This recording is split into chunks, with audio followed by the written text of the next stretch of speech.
my dad is going to talk to you about the virus.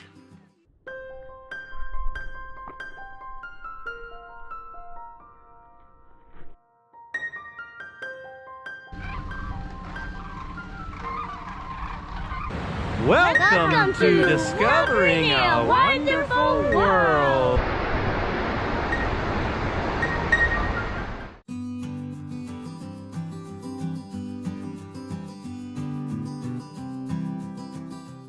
Hi guys, it's Neil from Discovering a Wonderful World, and as you know, we left our sticks and bricks to take life on the road. Today, we're going to talk about COVID-19 and traveling during a pandemic. Hey, before I start, I just want you to know, I am no expert on the virus. I'm not a doctor, I'm not a nurse, I have no medical training. I can only tell you that my experience with traveling around the country, as long as you take a few precautions, you're gonna be fine. And you're gonna have a great time. And it's not so difficult to find places as long as you don't need a full hookup every night. If you need electric, water, sewer, all those things every single day, it's gonna be much more difficult. But if you can get out and you can spend the night places where you don't need all those hookups and you only need them every once in a while, you're gonna have a great time and you don't have to worry about this virus other than normal precautions.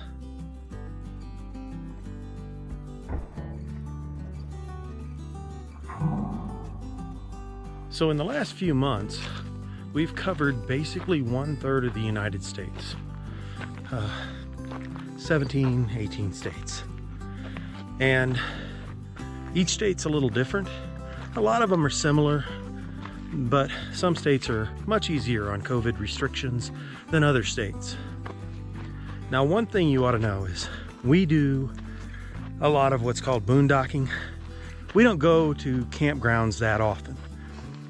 When we do, it's a little bit different because campgrounds right now can be a little restrictive. They're generally taking less campers.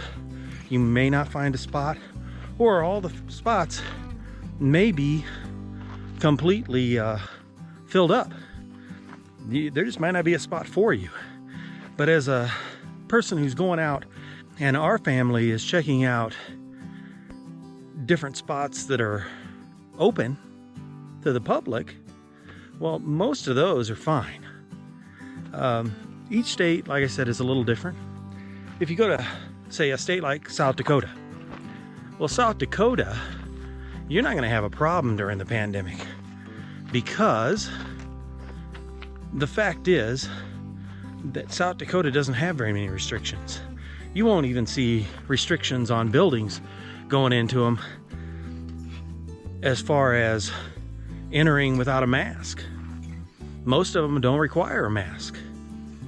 We generally wear masks, not only to protect other people, to protect ourselves, but also just because we're traveling through multiple states, and why not do a little more to protect ourselves in that situation? I don't want COVID, and neither does any of my family in an RV. That doesn't sound like a good time to me. So we generally wear our mask inside. Outside, that's a rarity that we're gonna wear a mask unless somebody asks us to, or we feel like they're older and we just wanna provide that extra layer of protection. Now, as I said, South Dakota, you don't have to wear a mask pretty much anywhere. But you get in a state like New Mexico, okay? New Mexico has been more closed down than some of the other states. You cannot stay in a state park in New Mexico unless you're a New Mexico resident. So it does limit the amount of places where you can stay. For us, once again, we'll stay at a variety of places. We're members of Boondockers Welcome. We're Harvest Host members. We stay at Walmarts, Cracker Barrels, Lowe's, any number of places. Some of them for longer periods of time, some of them just overnight. But there's plenty of places to stay on the road if you don't need hookups all the time. If you need hookups all the time, it will get more difficult. Now, in telling you all this, there is something I should mention. We're in primarily Midwest to Western states. We have not been to either coast. And I feel if you are on the West Coast or the East Coast, it is not going to be so easy because the restrictions are either much tighter and there may be just less places to stay. Right now, we're in eastern Arizona, in southeastern Arizona, in fact, and there is unlimited numbers of places to stay. And one thing about the RV community, you meet people all the time and they'll know places where you can stay. We're members of Escapees and Escapers, and we met a couple who just happened to have a place that we could stay right now, and that's where we're at. But there is really no restrictions in a lot of states on where you can stay and how easy it is to stay, so don't be afraid to travel. Once again, not sure about the west coast of the United States and not sure about the east coast of the United States, because that can be more difficult. Some of the precautions that we do, we use plenty of hand sanitizer. We go through a lot of it, because if you stop at a gas station, get gas, you want to use hand sanitizer. You go into a store, when you come out, make sure you use hand sanitizer. Don't go to your face. In the meantime, we wear masks, so we go through some masks. We take those precautions, as should anybody who's out traveling. Another thing we do is we stay in a lot of remote locations, so we don't run into as many people. And most of those people don't run into a lot of people because they like staying in remote locations. Hey, I think we all know what time it is. This would be a great time to smash that like button, subscribe to the channel, hit the notification bell so you can see when our new videos come out. I think it would be a fantastic time to do that.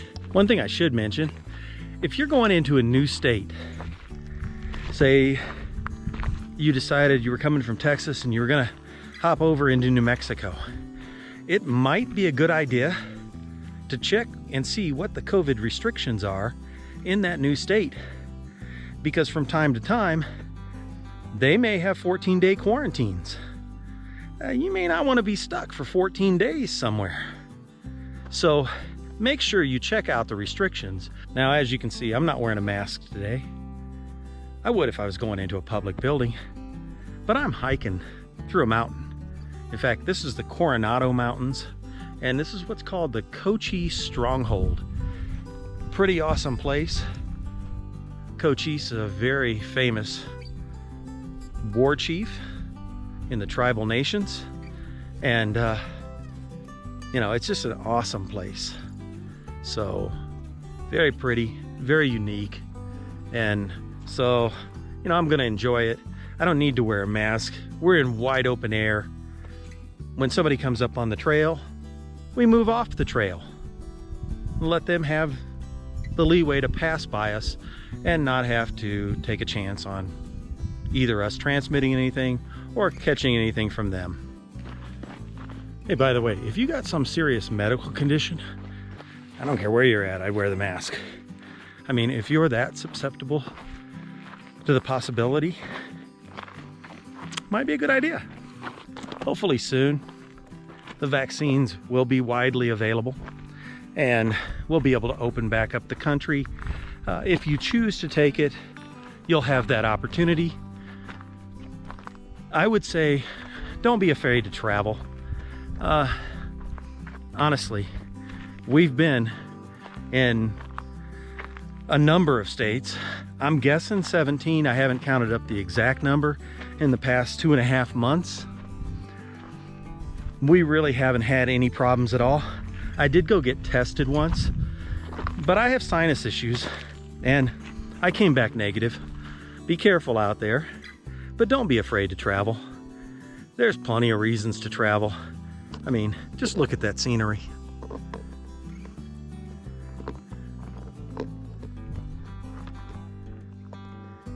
Enjoy yourself and enjoy nature and trust in God. In conclusion, here's what I'd like to say. Look, none of us want to get COVID-19 or even the flu for that matter. And I'm not comparing the two. I'm not medically able to compare the two. I would tell you that in my travels that we haven't really had any serious problems. Thank God that none of us have had coronavirus, at least that we know of. And we are doing fine. We take proper precautions. That's what I would tell you to do. But don't let a disease scare you away from travel. You can protect yourself out there and do a pretty good job of it. So enjoy nature. I mean, it's beautiful. Hey, I want to thank you for watching. Please like and subscribe. Take care and be blessed. And get out there and discover a wonderful world for yourself. See you next time. I got these gloves so I can protect my hand from sharp things.